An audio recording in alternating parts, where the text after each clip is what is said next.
Otro día, otra reflexión bíblica. Hoy tenemos Deuteronomio 27, todo el salmo completo. Y Deuteronomio 27 nos cuenta una historia muy bonita. La historia de cuando el pueblo de Israel, que todavía no era el pueblo de Israel, era el pueblo elegido por Dios, apenas estaban yendo hacia Israel. Los sacó de Egipto, los sacó de la esclavitud, los rescató de ahí.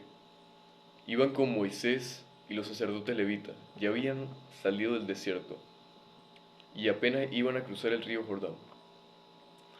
Vamos a meternos en la historia para sacar todas las enseñanzas que el Señor nos quiere dar hoy, con Deuteronomio 27. Entonces, iban Moisés y los sacerdotes levitas junto a las tribus. Ya habían cruzado el río Jordán, apenas se estaban secando.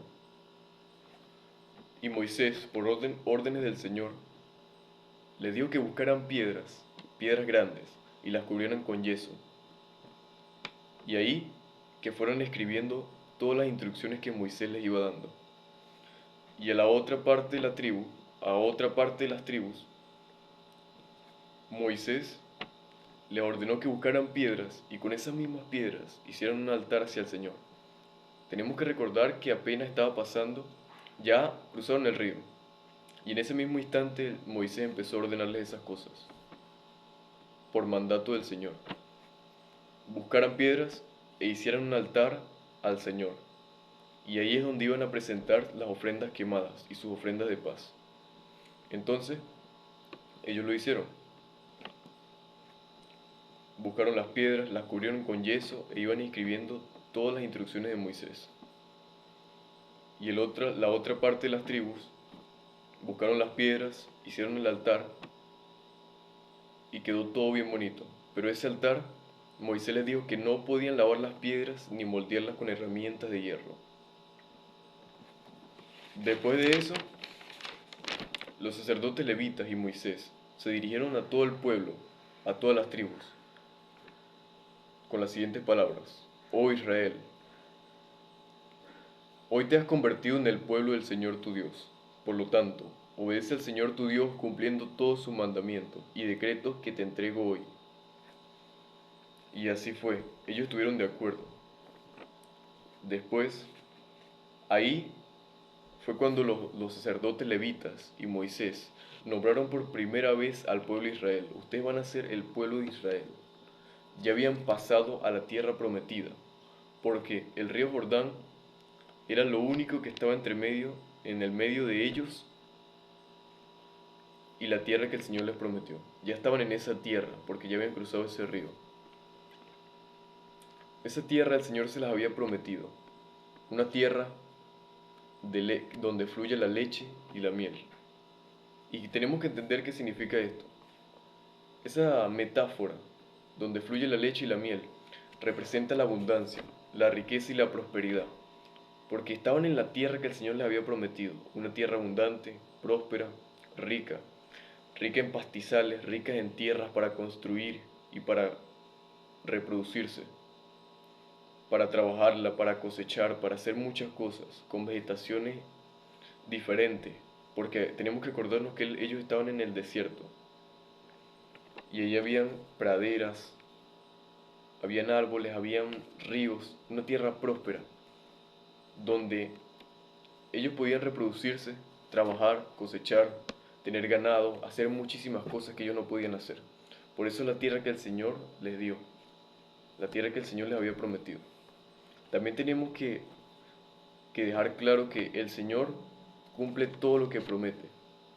Él les prometió esa tierra. Y en ese momento es cuando apenas estaba cumpliendo la promesa del Señor. Ya estaban pisando esa tierra. Con Moisés y los sacerdotes israelitas. Y los sacerdotes levitas. Ajá, sigamos. Después Moisés le ordenó a las tribus que se separaran por mitad. Una mitad y otra mitad, por mitades. A la primera mitad le dijo que fueran al monte Gerizim y que proclamaran una bendición sobre el pueblo. Y a la otra mitad le dijo que subieran al monte Baal, donde ellos hicieron el altar al Señor. que subieran a ese monte y proclamaran una maldición a todo el que, ya les digo que, aquí lo dice.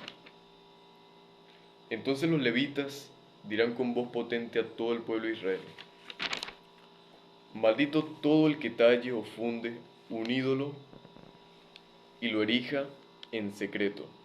Esos ídolos productos de artesanos son detestables al Señor. Maldito todo el que deshonre a su padre o a su madre. Y todo el pueblo responderá: amén. Maldito todo el que robe terreno a su vecino, cambiando de lugar los límites de su propiedad. Y todo el pueblo responderá: amén. Maldito todo el que desvía a un ciego de su camino. Y todo el pueblo responderá: amén.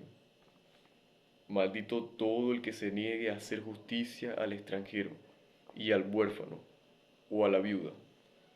Y todo el pueblo responderá: amén. Maldito todo el que tenga relaciones sexuales con alguna esposa de su padre, porque ese acto es un acto de deshonra al Padre. Y todo el pueblo responderá: amén.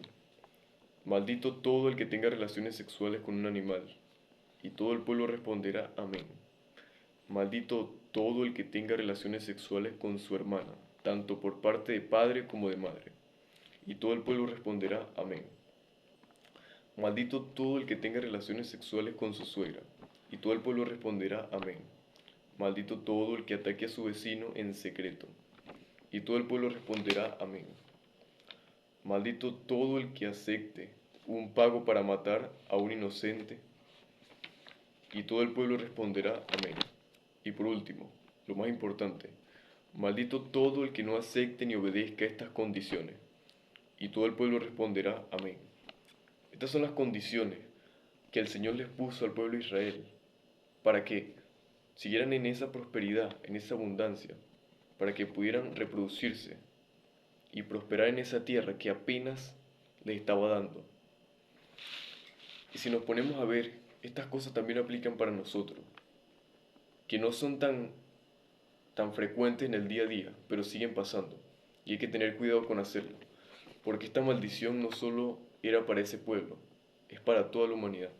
Por eso es que nos va mal cuando le hacemos cosas malas a nuestros vecinos, le robamos, o hacemos cualquiera de estas cosas que nombran aquí.